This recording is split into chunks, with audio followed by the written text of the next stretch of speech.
The fog rolled in thick and heavy over Stormhaven, a small coastal town nestled between jagged cliffs and the restless sea. Sabine Moonglow, a marine biologist drawn to the town's unusual aquatic phenomena, stood at the edge of the weathered pier, her eyes straining to pierce the impenetrable mist. The fog had arrived 3 days ago, bringing with it an unnatural silence that seemed to swallow even the crash of waves against the shore. Sabine shivered, pulling her jacket tighter around her slender frame, unable to shake the feeling that something was watching her from within the opaque white void. As she turned to head back into town, a figure emerged from the mist. Captain Elias Harbourmaster, his weathered face etched with worry lines deeper than usual. "Miss Moonglow," he called out, his voice unnaturally muffled by the fog. "I think you'd better come with me. There's something you need to see." Sabine followed the captain, her curiosity piqued despite the growing sense of unease that had settled in her stomach like a cold, heavy stone. They made their way through the deserted streets, past shuttered windows and locked doors, the fog seeming to thicken with each step. The captain led her to the town hall, a Victorian-era building that loomed ominously in the mist.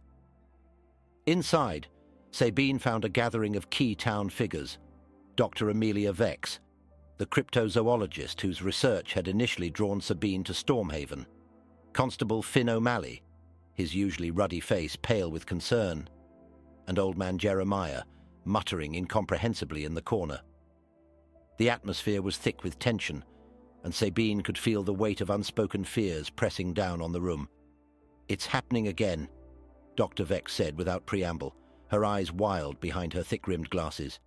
"The cycle is repeating, just as the ancient texts predicted." Sabine's brow furrowed in confusion, but before she could ask for clarification, Old Man Jeremiah's mutterings suddenly became clear. "They're coming," he croaked, his rheumy eyes fixing on Sabine with unexpected lucidity. "The dwellers in the deep, the shapeless ones. They hunger for our reality, and the fog is their harbinger." As if in response to Jeremiah's words, a low, otherworldly moan echoed through the town, seeming to come from everywhere and nowhere at once. The sound sent chills racing down Sabine's spine, and she watched in horror as tendrils of fog began to seep under the doors and through the cracks in the windows. Captain Harbourmaster moved to speak, but his words were drowned out by a sudden deafening roar. The walls of the town hall began to warp and twist, reality itself seeming to bend and fracture. As Sabine's world dissolved into chaos, one thought crystallized in her mind. The horror was only beginning, and Stormhaven was about to become ground zero for an eldritch nightmare beyond human comprehension. The world snapped back into focus, and Sabine found herself standing once again at the edge of the pier, the events in the town hall nothing more than a vivid memory. She blinked in confusion, her mind reeling as she tried to process what had just happened. The fog still hung heavy over Stormhaven, but now it seemed to pulse with an otherworldly energy. As she turned to head back into town, she saw Captain Harbourmaster approaching, his face a mask of worry. The sense of déjà vu was overwhelming. "Ms. Moonglow," he called out, "I think you'd better come with me. There's something you need to see." Sabine's blood ran cold as she realized the horror was not over. It was repeating itself. Over the next few days, Sabine found herself trapped in a nightmarish loop, reliving the same events with subtle, terrifying variations. Each cycle brought new revelations and horrors. Dr. Amelia Vex's research began to uncover disturbing truths about Stormhaven's history. The town had been built on an ancient site where the veil between dimensions was thin. The fog, it seemed, was not merely a weather phenomenon, but a manifestation of eldritch entities attempting to break through into our reality. With each loop, the boundaries between worlds grew weaker, and glimpses of monstrous forms could be seen writhing within the mist. Constable O'Malley, initially skeptical, became a crucial ally as they attempted to find a way to break the cycle. His knowledge of the town's geography led them to discover hidden tunnels beneath Stormhaven, ancient passages carved with symbols that made the eye hurt to look upon. Old man Jeremiah's ramblings began to make a terrible kind of sense, revealing fragmented prophecies of the time of unraveling, when the shapeless ones would reclaim the world.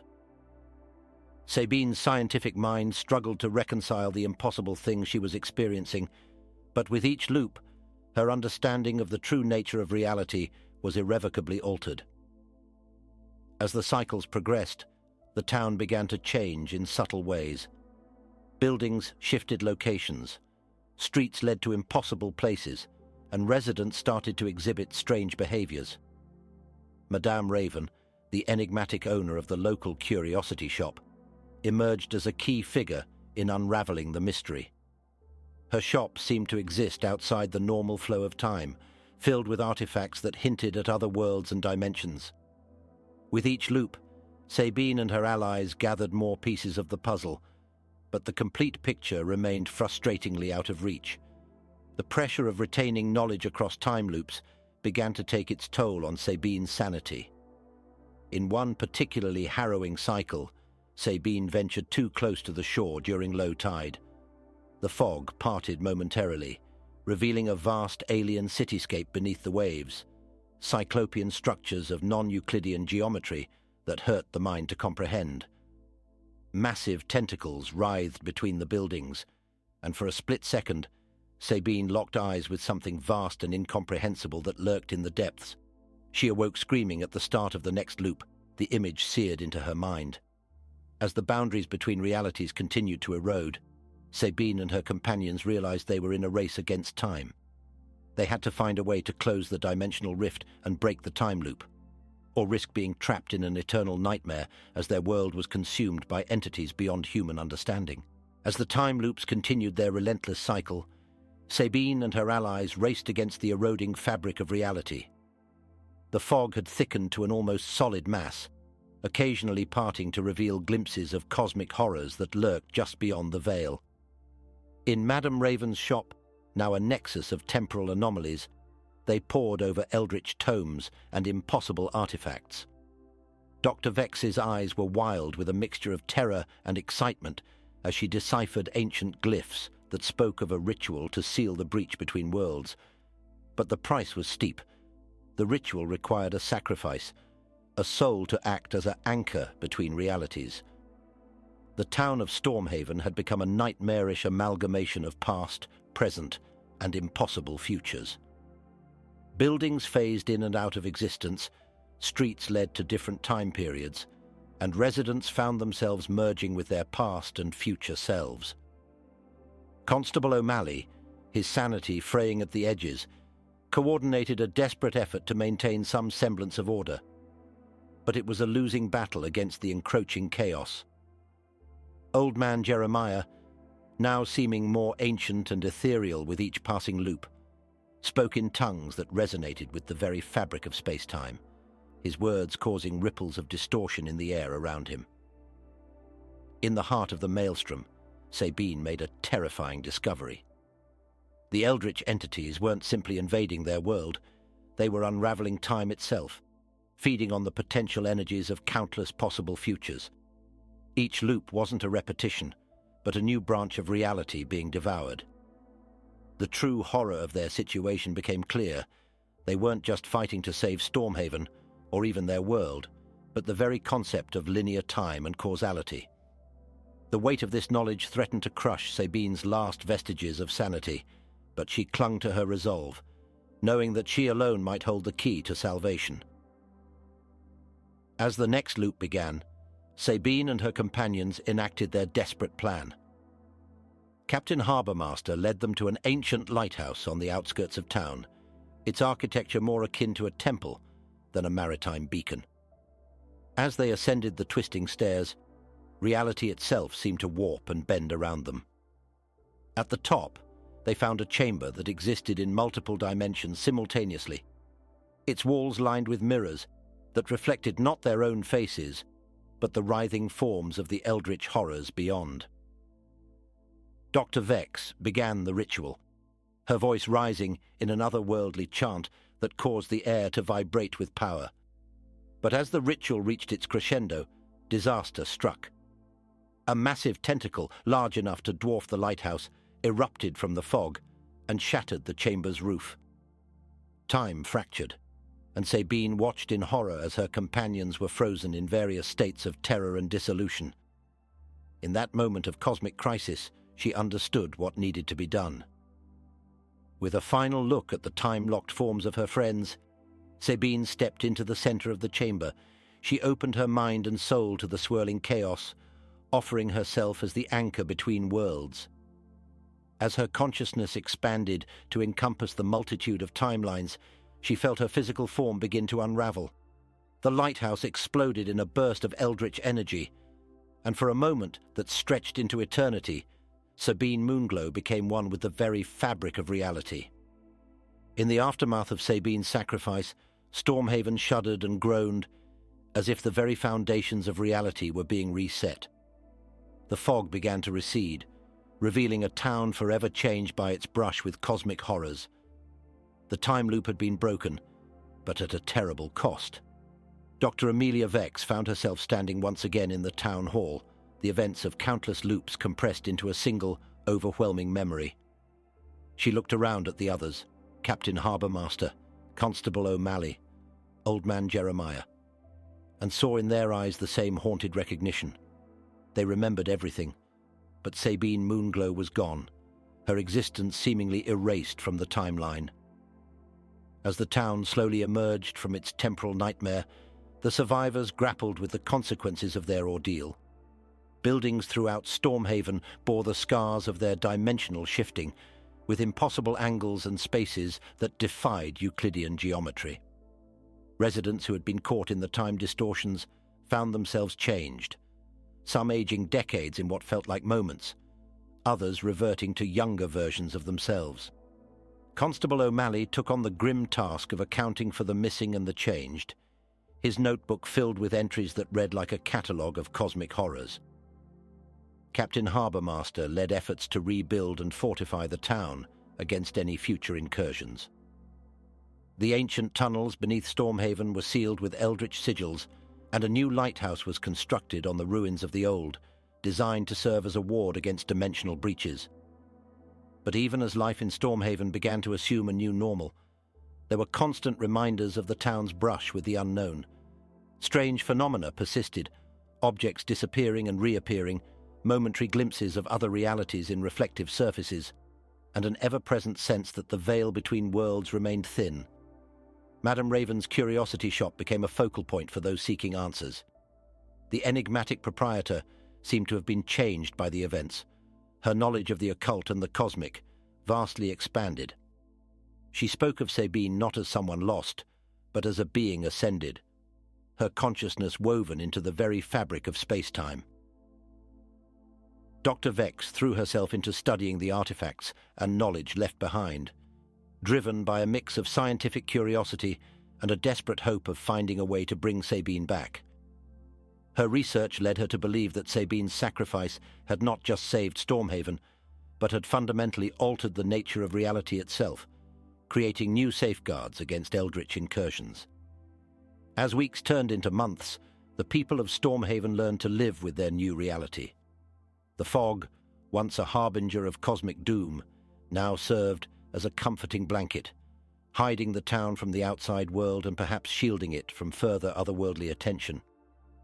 Yet there were moments, in the dead of night, or in the hush of twilight, when residents would swear they caught glimpses of Sabine Moonglow, a flash of her silhouette in the mist, a whisper of her voice on the wind, a fleeting reflection in the churning waves.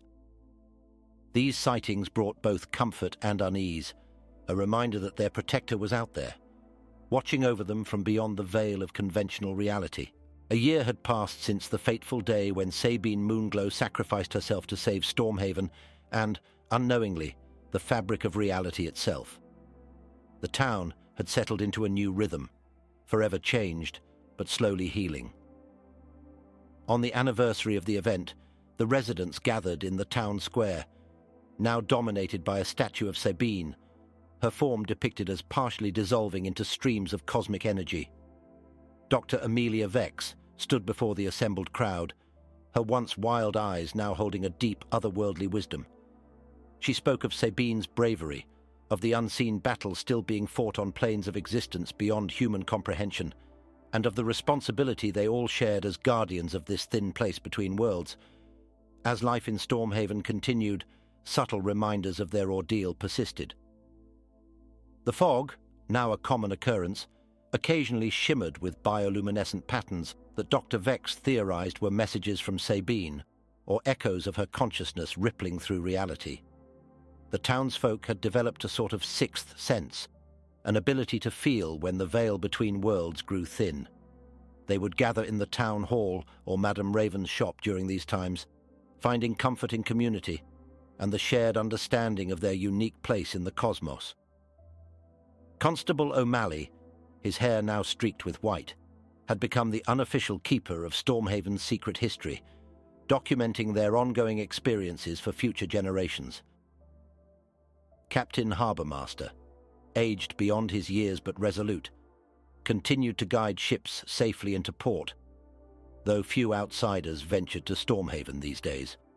The town had become something of a myth in the outside world, spoken of in hushed whispers by those who believed in things beyond the veil of ordinary reality. This isolation served as both protection and burden, allowing the town to heal while grappling with their new role as cosmic guardians. The lighthouse, now a blend of ancient warding techniques and modern technology designed by Dr. Vex, stood as a silent sentinel against future incursions, its beam piercing not just the fog, but the very boundaries of dimensions. In the depths of the curiosity shop, Madame Raven and Dr. Vex continued their esoteric research. They had made strides in understanding the nature of the Eldritch entities and the cosmic forces at play. But more importantly, they had begun to unravel the mystery of Sabine's new existence. Through complex rituals and the use of artifacts left behind in the time loops, they established a tenuous form of communication with her. Sabine, it seemed, had become a being of pure consciousness, existing across multiple realities and timelines. Her presence served as a buffer against the chaos of the cosmos, her very essence woven into the walls that separated dimensions. As the sun set on another day in Stormhaven, casting long shadows across the fog-shrouded streets, the town stood as a testament to human resilience in the face of cosmic horror. The time loop had been broken, but its effects lingered, a constant reminder of the fragility of reality and the price of survival. Yet there was hope too, a deep, abiding connection to something greater than themselves. And sometimes in the quietest moments, when the fog swirled just so and the light caught the mist at the right angle, the people of Stormhaven could almost see her. Sabine Moonglow, their guardian, their savior, forever watching over the town that existed at the edge of reality. The fog might never truly lift from Stormhaven, but its residents had learned to find beauty and purpose in the endless twilight of their new existence.